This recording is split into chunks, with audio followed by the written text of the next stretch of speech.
Hi everyone, and welcome to this week's edition of Wings Weekly. Today we'll be talking with Coach Francis Anzalone. We'll be talking about the three-game weekend that we just had and the upcoming weekend against the number 2 team in the division, the Minot Minotauros. That and more is coming up on this edition of Wings Weekly.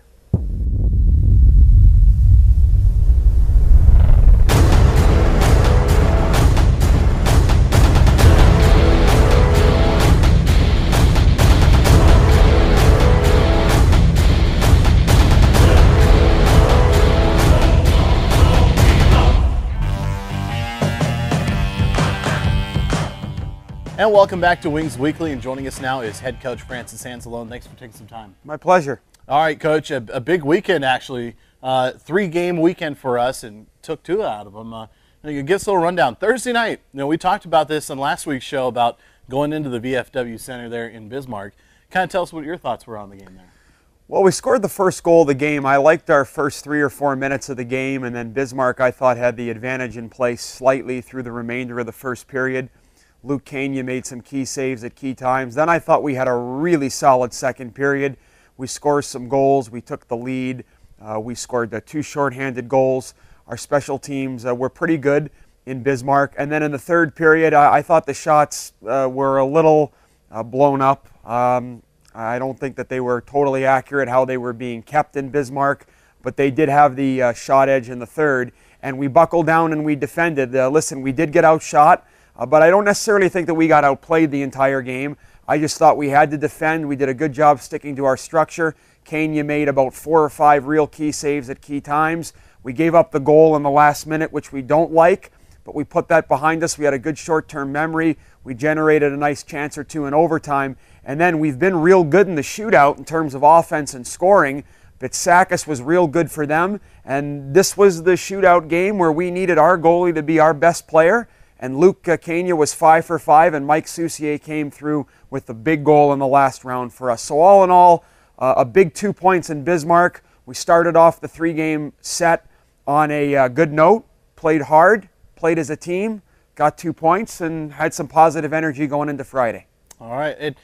Back to the shots on goal thing, I heard Wild coach Mike Yo say the other day in a post-game conference that it doesn't matter how many shots were on goal, how many were actually good scoring chances. And I think that's something that you and Coach Gratton really focus in on, which then brings us to Friday night here inside the ODI Center against the Brookings Blizzard. What happened there? It was a loss for us, but, really it was a 1-1 game all the way through for, 59 minutes. I thought our process was very, very good on Friday night. I thought we did outchance them. We did outshoot them slightly. I thought we played a very, very good team game. Were there periods of the game where we would have liked to have generated a little bit more? Yes. But we stuck to the plan. We were good defensively. We were fundamentally sound. And listen, we had a lull. We had a lull at a terrible time in the game. We turned the puck over in the neutral zone. And Brunn, the big defenseman, surprised us with a shot from the top of the circle. So it was a stinger, but all in all, I liked our process. I liked the way we played. What stunk the most about that game was how it ended. And there were a lot of positives in the game, though, when you look at the big picture to build off of when we got in for Saturday. And unfortunately, we lost the game, but there were some good things to hang our hat on. And we tried to build off of those things on Saturday, and I felt like we did in that game. You bet. Then comes to Saturday's game here inside the ODI Center against the Blizzard again.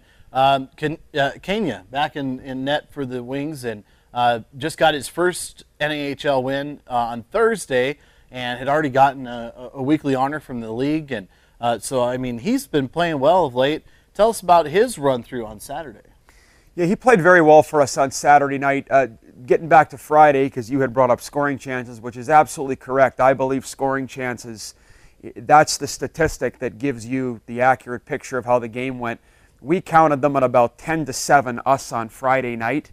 It was a tight defensive game. And on Saturday night, we were able to generate 17 scoring chances. So we got a lot more done offensively. We gave up a little bit more on Saturday night, but Luke was there. He made 3 or 4 really good saves. He made a real good save to start the game, and he made a real good save to start the third period. And then I thought we got some timely goals. In the third period, we got the lead. Then they tied it, and then we just kept on pushing. And it was so important at 3-2 that we scored that 4th goal. Right. It gave us a two-goal cushion. It gave us a little bit of comfort, a little bit of life. And we kept pushing the pace, but we had a lead with 3 or 4 minutes left that was more than 1 goal, and that was big. But there's no question we don't win 2 out of 3 if we don't get timely saves. Again, I don't think we needed 8, 9, or 10 big saves, but we did need anywhere from 3 to 5, maybe 6 key saves in the 2 wins this weekend, and they were big. And if it wasn't for the goaltender, it would have been a different outcome. And this time of the year, you're not going to have success if your goalie's not one of your best players. And another shiner, I guess, for Saturday was that 2 goals from Jackson Graham, a guy from Fargo brought in, and also great play from Bjorn Sigurdarsson. Yeah. It seemed like he was always around the puck and always around the net when that goal light was going off. So he's been real good for us, and he's developed some nice chemistry with Jackson Graham, and Will Hammer's done a real good job.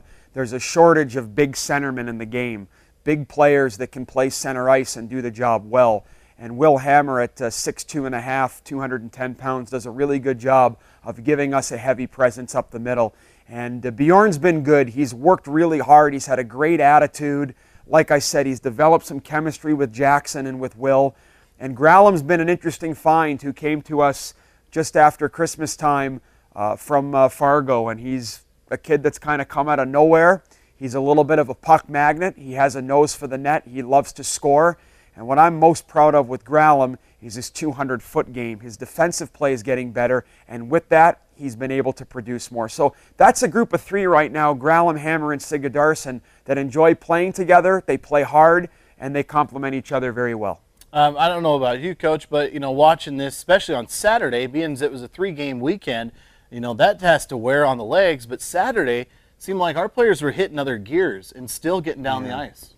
It's interesting you bring up the term gear, and you and I haven't spoken about this up until now. Like that was one of our keys going into the game. We need to find another gear in this 3rd and 3, because I guess the one thing I wish we maybe would have done a little bit better on Friday, I wish we could have gone to another gear in the 3rd period on Friday, and we just didn't. We were good, our process was good, but we couldn't find that one more gear that we needed.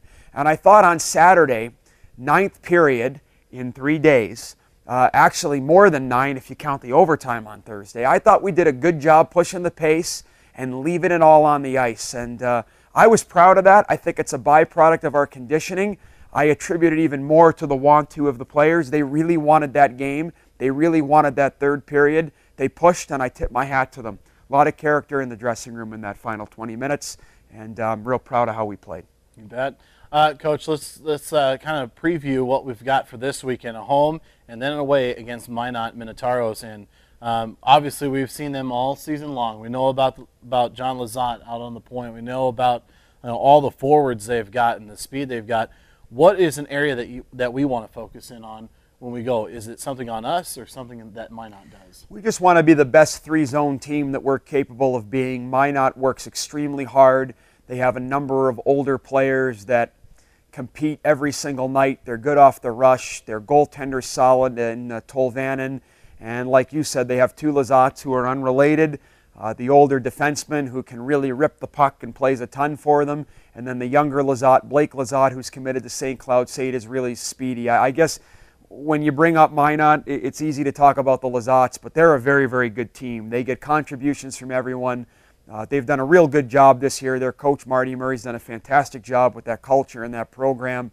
And we enjoy playing them because they're always competitive games, and we know we've got to be on our toes and we've got to be ready. And I expect 2 competitive games starting on Friday night.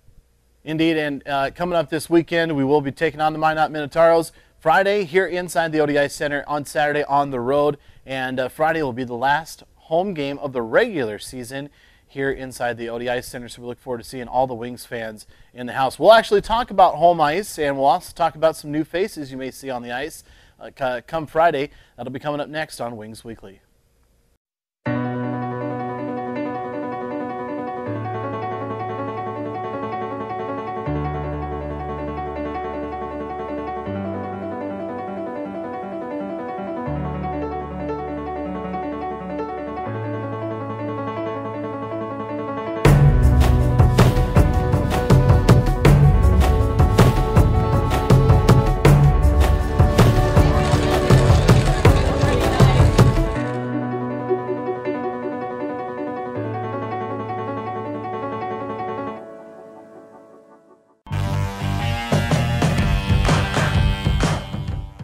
And welcome back to Wings Weekly. And Coach, you know, of late, you know, home ice has been such a big thing for the Aberdeen Wings. You know, we've had some struggles through the year, but now is the time. And do you think that it's the more energy, more excitement going on inside the ODI Center?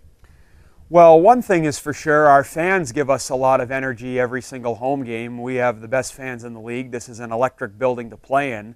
It's no secret we need to be better on home ice moving forward in terms of our record. But what I like about our home ice performance has been, I think our quality of play has been better here at home. I think we've been playing with better pace, more energy, we've been more physical, and our players are learning more and more about home ice. People sometimes forget this is a process. These are young players, 16 to 20 years old, and they're at the early stages of their development, and they're finding their way, and we're still finding our way, trying to get better here in March.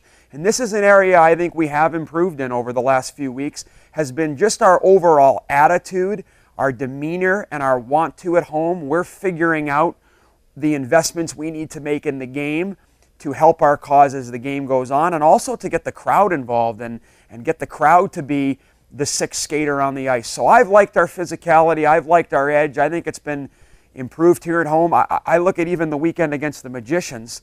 We're disappointed we didn't win either one of those games, but I felt like we played well, we were physical, we competed, and one thing about our fans, they stand up and they applaud and they cheer as long as we work. And I think our work ethic and our physicality has been better at home. Hopefully as we go into the future, those things are intact and we can pick up more wins. The home ice record needs to be better, but in a lot of ways I feel like we're on our way. I love it when our crowd sees during a penalty kill or something, a good clear like that, they let everybody know about it. Yeah. And on the power play and things like that. It's great. Coach, got a couple of new faces that'll be skating for the Aberdeen Wings. We saw one over the last weekend, and kind of give us a little insight on them.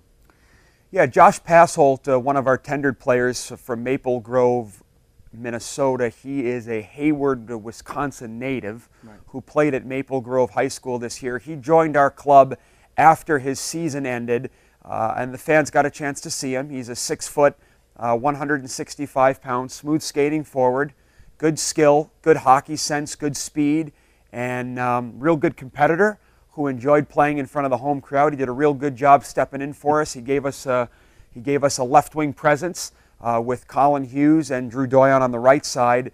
And we have another one of our tendered players here in 97, Jake Leitner from Bemidji, Minnesota, and Bemidji High School. His season wrapped up. They actually made it to the state finals at the XL Energy Center, and he's with us this week, and he's eligible to play on Friday night. So it's nice to have these tendered players here. They're eligible to play.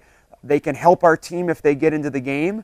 And the other thing it does, it gives them a jump start on next season. You know, they've gone through their process. They decided to come here. We decided to tender them. But now they're here. They're around the guys. They get to experience the home game. They get to experience the road games, what NAHL hockey is like. And it may serve a purpose now, but it also serves a purpose for the future, because when Passholt comes here to camp in July, to our main camp, and Leitner joins him, they will have more experience than they would have had if they didn't come in for the end of the season. So it's the best of all worlds as far as I'm concerned. It's good for the Wings now. It's good for those guys, and it's good for the Wings in the future. Well, we definitely welcome Leitner and Passholt to Aberdeen, and Wings fans, we look forward to seeing you here Friday night as we take on the Minot Minotauros.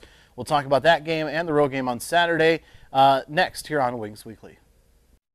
I remember the moment. I'll never forget that moment. That changed my life. At that moment, it hit me. This is why I joined the Guard. We're soldiers, always ready to protect our country. But we've also got communities. Family, friends, neighbors who count on us. I couldn't believe it. I just saved a life to somebody from my hometown. See what it means to be a citizen soldier at NationalGuard.com.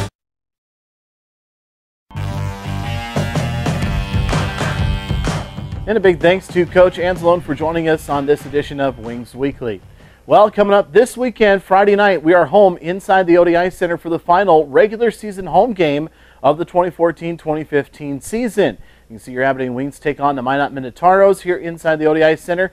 Doors will open at 5:30. You can get your general admission tickets for $10, reserved seating for For $12, you can get those in advance at the Wolf Stop or NEC Express location. And we look forward to seeing you all out here. And it's going to be a lot of fun, especially for that final home game. And we want to honor all of our billet families as well. So we look forward to seeing you here inside the ODI Center Friday. On Saturday, the Wings travel to Minot to take on the Minotauros. And you can catch that game on 94.1 The Rock, ESPNAberdeen.com, or watch and listen on FastHockey.com. And, of course, follow Facebook and Twitter for up-to-the-minute updates on scoring and things like that. And then the weekend after that will be the final weekend of the regular season for the Aberdeen Wings as they travel to take on the Minnesota Magicians. And again, those games are on 94.1 The Rock, ESPNAberdeen.com, and FastHockey.com. Make sure you stay tuned right here to our YouTube channel, Facebook, Twitter, and also check us out online at AberdeenWings.com. Till next week, this has been Wings Weekly.